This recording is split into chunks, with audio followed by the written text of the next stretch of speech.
안녕하세요. 오늘도 서연살롱을 찾아주셔서 감사합니다. 저는 서울에 사는 30대 평범한 애 엄마입니다. 저의 인생은 어렸을 때부터 평탄하진 않았답니다. 제가 어렸을 때 엄마 아빠는 극심한 성격 차이로 이혼을 하셨어요. 엄마는 절 혼자 키우셨는데 사실 엄마랑 사는 게 행복하진 않았네요. 엄마는 저 때문에 인생이 꼬였다면서 저만 아니었어도 재혼해서 얼마든지 잘 살 수 있는데 제가 있어 재혼을 못한다며 늘 투덜거리셨어요.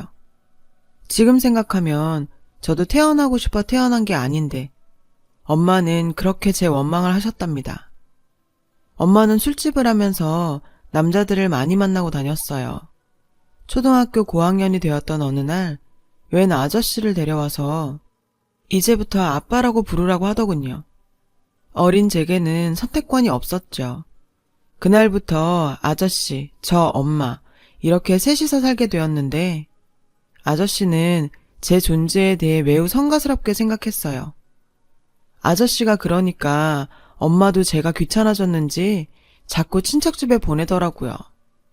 며칠씩 친척집에서 자고 오는 일이 많아졌습니다. 하지만 엄마도 반기지 않는 저를 반겨주는 친척집도 없었죠. 이모들은 저 때문에 엄마가 고생한다면서 저한테 눈치를 줬어요. 큰이모는 저한테 너희 아빠랑 연락되면 아빠랑 살면 좋을 텐데 라면서 저한테 대놓고 아빠를 찾아보라고 했습니다. 어린 시절을 눈물로 보내다가 간신히 고등학교 졸업하고 집을 나왔었죠. 엄마 그리운 마음은 전혀 없었어요. 다만 오래전에 헤어진 아빠가 그립더라고요. 아빠를 찾으려 연락처를 수소문했지만 쉽지 않아 포기를 했습니다. 저도 제 인생을 살아야 하고 언제까지나 아빠를 찾는 일에만 몰두할 수는 없었으니까요. 전문대학을 간신히 졸업하고 정말 운 좋게도 외국계 회사에 취업할 수 있었어요. 몇 년을 일을 하다 남편을 만나게 되었어요. 남편은 같은 회사는 아니고 일적으로 만난 다른 회사의 사람이었어요. 서로가 첫눈에 반해 일은 뒷전이었죠. 만난 첫날에 술을 먹으면서 이런저런 이야기를 하면서 친해졌고 곧 사귀게 되었습니다. 부끄럽지만 그때까지 저는 흔히 말하는 모태솔로였답니다. 첫 연애 상대인 그 사람이 좋았고 믿었습니다. 그래서 제 아픈 이야기를 다 했었죠.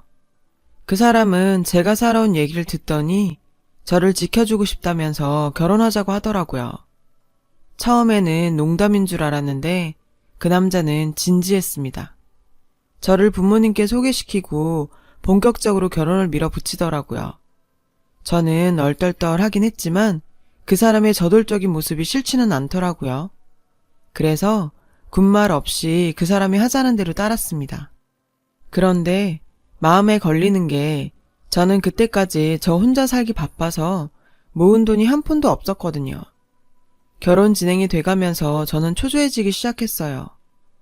그 사람에게 금전적인 문제에 대해 툭 터놓고 말했습니다. 오빠, 나 살기 바빠서서 모은 돈이 한 푼도 없는데 어쩌지? 그러니까 그 사람은 대수롭지 않게 말하더군요. 돈이 무슨 필요가 있어. 결혼식은 간소하게 하면 되는 거고 나도 모은 돈 없어서 집 마련이 당장은 어려워. 우리 부모님 밑에 들어가서 살자. 그럼 침대 하나만 내 방에 놓으면 되는데 뭐. 우리 부모님 밑에서 살다가 부모님 분가시키고 우리가 그 집에서 살면 돼. 지금 당장은 우리 집도 여윳돈이 없으셔. 나 믿고 따라오기만 하면 돼. 이미 어머님 아버님도 만나 뵈었고 상당히 결혼 절차가 진행되었어요. 그리고 인사할 때 뵈었던 시부모님은 좋으신 분들 같았어요. 어쩌면 같이 사는 것도 하나의 방법이다 싶더라고요. 그렇게 시댁살이를 결정짓고 결혼을 했습니다. 신혼여행지에서 남편이 불쑥 저에게 묻더라고요. 그런데 지연아, 너 회사는 언제 그만둘 거야? 저는 생각지도 못했던 질문에 깜짝 놀랐어요. 응? 나 회사 그만두려는 생각은 없었는데 우리 아직 나이도 어리고 아이도 나중에 가지면 되고 우리 회사는 아이 낳아도 다니기 좋거든. 그만두기 아까운데. 그러니까 남편이 난색을 표하더군요. 에이, 결혼한 여자가 무슨 일이야. 나랑 우리 부모님 뒷바라지하고 임신해서 아이 낳고 살림이나 하고 그러는 거지. 그리고 너 회사 일 많다고 힘들어 했었잖아. 그냥 관둬. 회사 일이 많다고 투덜거린 적은 있지만 직장인이면 누구나 직장 스트레스를 받으니 그런 것이고 그만둘 생각은 전혀 없었어요. 전 난데없는 제안에 고민에 빠졌습니다. 이때 부모님이라도 있으면 조언을 구할 수 있을 텐데 싶고 새삼 빈자리가 느껴지더라고요. 신혼여행에서 돌아오니 시어머니도 저에게 어서 일을 그만두고 아이나 낳고 살라고 종용하시더라고요. 저는 이런저런 고민을 하다가 결국 회사를 그만뒀습니다. 남편과 시어머니의 계속된 압박을 견딜 수 없었거든요. 지금 생각해보면 그게 큰 실수였죠. 그때는 그냥 좀 쉬다가 재취업해도 된다고 안일하게 생각했었는데 남편의 속셈은 그게 아니었습니다. 일을 그만두고 저는 시어머님과 아버님과 함께 지내는 시간이 굉장히 많아졌어요. 어머님은 취미생활도 많고 친구분들 만나러 나가는 시간이 많으셔서 사실 아버님과 같이 있는 시간이 많아졌어요. 아버님의 식사 준비나 뒷바라지는 제 몫이 되었죠. 그건 나쁘지 않았습니다. 밥이야 차려만 드리면 되고 별 다르게 챙겨드릴 부분이 없었거든요. 저도 공부를 하거나 다른 취미생활을 해볼까 생각하고 있었는데 시아버님에게서 이상한 점이 자꾸 발견되었어요. 아가야, 나 밥 안 주니? 아버님, 방금 드셨잖아요. 그랬나? 안 먹은 것 같은데 다시 주지 않으련? 자꾸 끼니를 드시는 걸 까먹으시거나 혹은 아가야, 내가 먹는 과자 어딨니? 네? 아버님 지금 드시고 계시잖아요. 며칠 동안 가만히 지켜보다가 영 이상해서 인터넷에 검색을 해보니 치매 초기 증상이 분명해 보이더라고요. 그날 퇴근한 남편에게 흥분을 해서 아버님의 증세에 대해 설명드리면서 어서 병원을 가보자고 했습니다. 그러니까 남편이 태연하게 말하더군요. 아버지 한 1년 전부터 깜빡깜빡해서 병원 가보니까 치매 초기 증상이라고 그랬었어. 약 먹고 있어. 전 깜짝 놀랄 수밖에 없었죠. 뭐? 난 그런 줄 몰랐는데? 왜 얘기를 안 했어? 아직 정상생활 가능하신데 뭐 큰 문제라고 너한테 이러쿵저러쿵 다 얘기를 해. 괜찮아. 몇 년째 저러는데 전혀 심해지지 않았어. 남편은 그래도 제가 걱정하니 오히려 불쾌한 티를 내더라고요. 왜? 우리 집에서 너 간병시킬까봐 그래? 절대 안 그러니까 걱정하지 마. 그때는 그런 남편의 말을 의심 없이 그냥 믿었습니다. 얼마 후 저는 임신을 하게 되었어요. 남편이 피임을 하지 않았고 저도 안일하게 생각하니 바로 임신이 되더라고요. 어차피 가질 아이였으니 축복이라고 생각하면서 태교하며 지낼 생각이었는데 뜻대로 되지 않더군요. 약한 치매라고 남편이 말했던 것과는 달리 아버님의 증상은 점점 심해지셨어요. 자꾸 끼니 드신 걸 잊어버리고 저한테 다시 밥을 차리라고 하셔서 하루에도 몇 번씩 밥을 차리곤 했습니다. 제가 빨리 밥을 차리지 않으면 신경질을 내시는 일도 많아졌어요.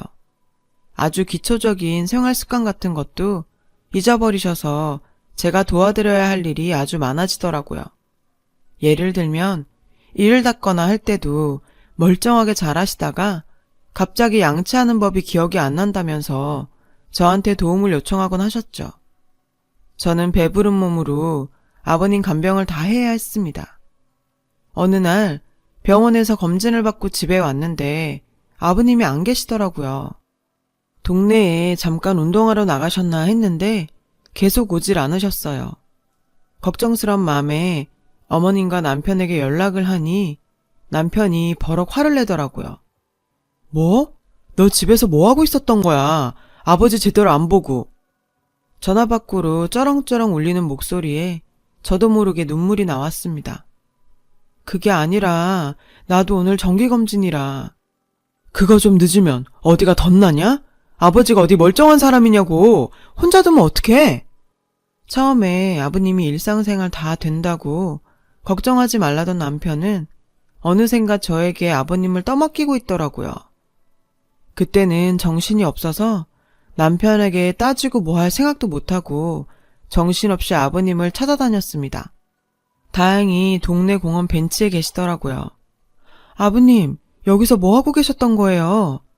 제가 울면서 달려가서 아버님을 일으키니까 아버님이 의아한 표정으로 절 보시더라고요.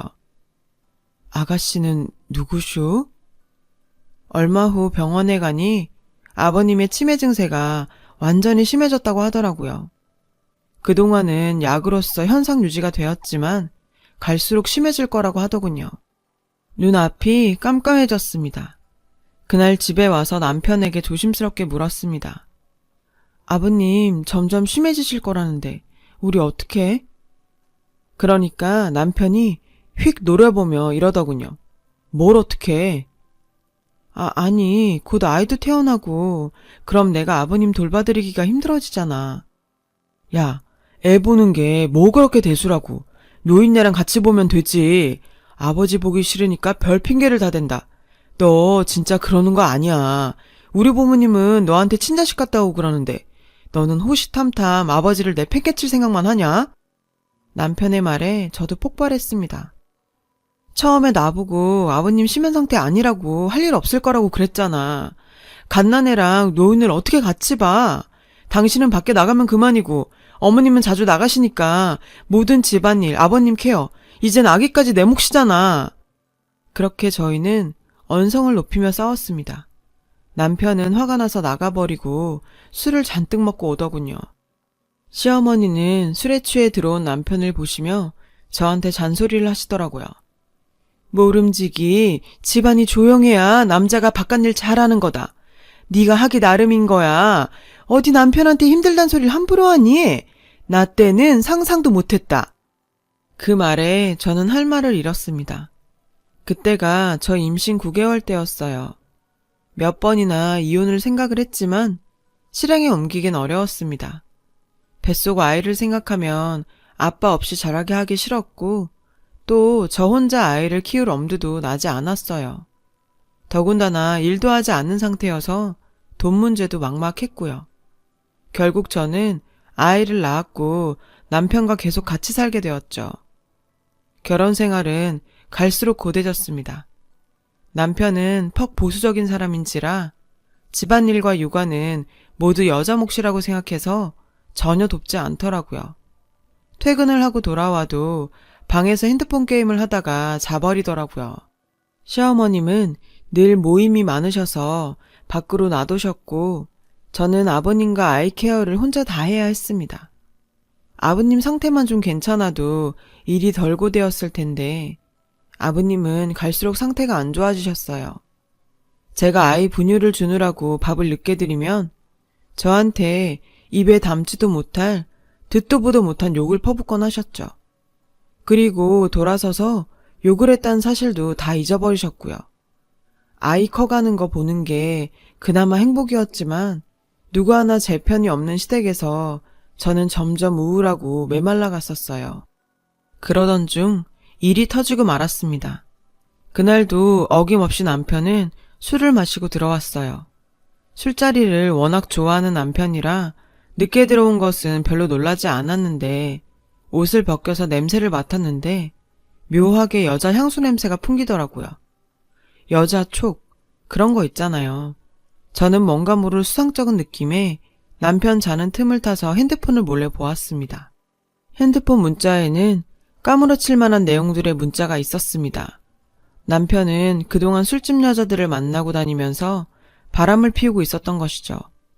지속적으로 만나는 건 아니었지만 여러 명과 상대하면서 저 몰래 바쁘게 놀아나고 있었더군요. 저는 분노해서 당장 남편을 깨웠고 시어머니를 불러 그 문자를 공개했습니다. 그런데 남편과 시어머니의 반응은 뻔뻔하기 그저 없었습니다. 그래서 뭐 어쩌란 거니? 너희 시아버지 지금은 저래도 왕년엔 화려하셨다. 남자가 목석이 아닌 다음에야 여자 좀 만나고 그러는 거지. 넌 뭘 그렇게 야단법석이니? 시어머니께서 역성을 드니 남편은 신이 났는지 저한테 오히려 왜 핸드폰을 봤냐며 따지더군요. 저는 그날 가족들이 모두 잠든 밤에 결심했습니다. 제 옆에 아이를 위해서라도 제가 이 집에서 떠나야겠다는 생각이 들었어요. 아이가 뭘 보고 배우겠어요. 더군다나 남자아이라 남편과 똑같이 기르고 싶지 않았습니다. 저는 이혼을 결심하고 남편에게 통보했어요. 남편은 처음엔 좀 당황한 듯 하더니 며칠이 지나니 저보고 마음대로 하라고 하더라고요. 자기는 이혼해도 상관없다면서요. 어이가 없었습니다. 저는 그래도 남편이 관계 개선에 노력을 한다면 다시 생각해 보려고 했었거든요. 그런데 남편의 꿍꿍이를 다 알게 되었습니다. 어느 날 제 짐을 가지러 집에 왔을 때 시어머니와 남편의 대화를 엿듣게 되었거든요. 절대 양육비 한 푼도 주지 말아라. 돈 없으면 기어들어오게 되어 있어. 응, 엄마. 절대 안 줄게. 모자가 그렇게 절 골탕 먹일 궁리를 하고 있더라고요. 치가 떨렸습니다. 저를 치매 걸린 노인 간병하게 한 것도 모자라 아이 양육비까지 안 주려고 하다니요. 저는 못 들은 척 짐을 챙겨 나오면서 설마 그래도 설마 양육비 정도 안 줄 리야 있겠나 생각했습니다. 왜냐면 제 자식이기도 하지만 남편의 자식이기도 하잖아요. 나중에 자식 얼굴을 어찌 보려고 양육비를 설마 안 줄까 했는데 이혼 후 그 사람은 정말 약속했던 양육비를 한 푼도 보내지 않았습니다. 정말 어이가 없더군요. 몇 번이나 문자로 전화로 독촉했지만 곧 주겠다는 말만 하다가 결국엔 1년 넘게 양육비를 주지 않더군요. 저는 이혼하고 얼마 되지 않아 재취업을 하고 아이를 어린이집에 맡겼습니다. 굶어 죽을 정도는 아니어도 아이를 키우는데 돈이 꾸준히 필요한데 돈 한 푼 안 주는 전 남편이 정말 원망스럽더군요. 한 번은 대면을 해서 양육비를 달라고 하니 뻔뻔스럽게 웃으면서 양육비? 제 발로 나간 여자한테 양육비를 내가 미쳤다고 주냐? 정신 차리고 기어 들어오든가 아님 양육비 못 줘! 라고 하더군요. 그렇게 말하는 그 사람 정말 인간 같지 않더라고요. 하지만 제가 할 수 있는 일은 그리 많지 않았습니다. 양육비를 안 주는 아빠들에게 가해지는 처벌은 그리 세지 않더군요. 제가 법적으로 문제 제기를 해도 번거롭기만 할 뿐 얻는 건 없을 것 같았습니다. 그래서 그냥 저 혼자 아이 키우면서 혼자 힘으로 살기로 마음을 굳게 먹었습니다. 매일 일을 하고 동네 어린이집에서 아이를 하원시켜서 밤에는 같이 놀아주고 보살펴주면서 지내길 몇 년 동안 계속했죠. 아이가 유치원에 가도록 전 남편은 아이가 보고 싶지도 않은지 보러 오지도 않았어요. 전 남편에게 거는 기대는 전혀 없었습니다. 그러던 어느 날 저에게 놀라운 일이 일어났어요. 회사에서 전화를 받았는데 웬 아주머니가 제 이름을 대면서 맞냐고 물어보더라고요. 지연아, 난 네 고모야. 오래전에 헤어져서 기억은 안 나겠지만 아빠 소식 알고 있니? 저는 깜짝 놀랐습니다. 안 그래도 저는 친정이라는 가족이 몹시 그리운 상태였어요. 특히 어렸을 때 헤어지고 보지 못했던 아빠에 대한 그리움도 컸었죠. 저는 고모와 연락을 하면서 아빠를 다시 만나게 되었습니다. 아빠는 사업차 외국에 나갔다가 얼마 후 돌아오신다고 하더라고요. 며칠을 기다리다 아빠를 만나게 되었을 때 고모, 저 아빠는 부둥켜 안고 한참을 울었습니다. 그동안의 고생을 무어라 말을 할 수가 있었겠어요. 아빠와 한참 울다가 그동안 살아온 얘기를 하게 되었습니다. 엄마와 헤어지고 혼자 살았던 이야기, 전 남편을 만나 호되게 고생하고 이혼한 이야기, 그리고 아이를 혼자 키우는 일까지요. 그러니까 아빠는 또 한바탕 눈물을 흘리시더라고요. 너 혼자 얼마나 고생이 많았니? 정말 고생 많았다. 그러면서 아빠의 이야기도 듣게 되었어요. 지금 미국에서 사업을 하고 있다고요. 한국과 미국 오가면서 지내는데 한 10년 전부터는 사업이 꽤 잘 풀려서 남부럽지 않게 살고 있답니다.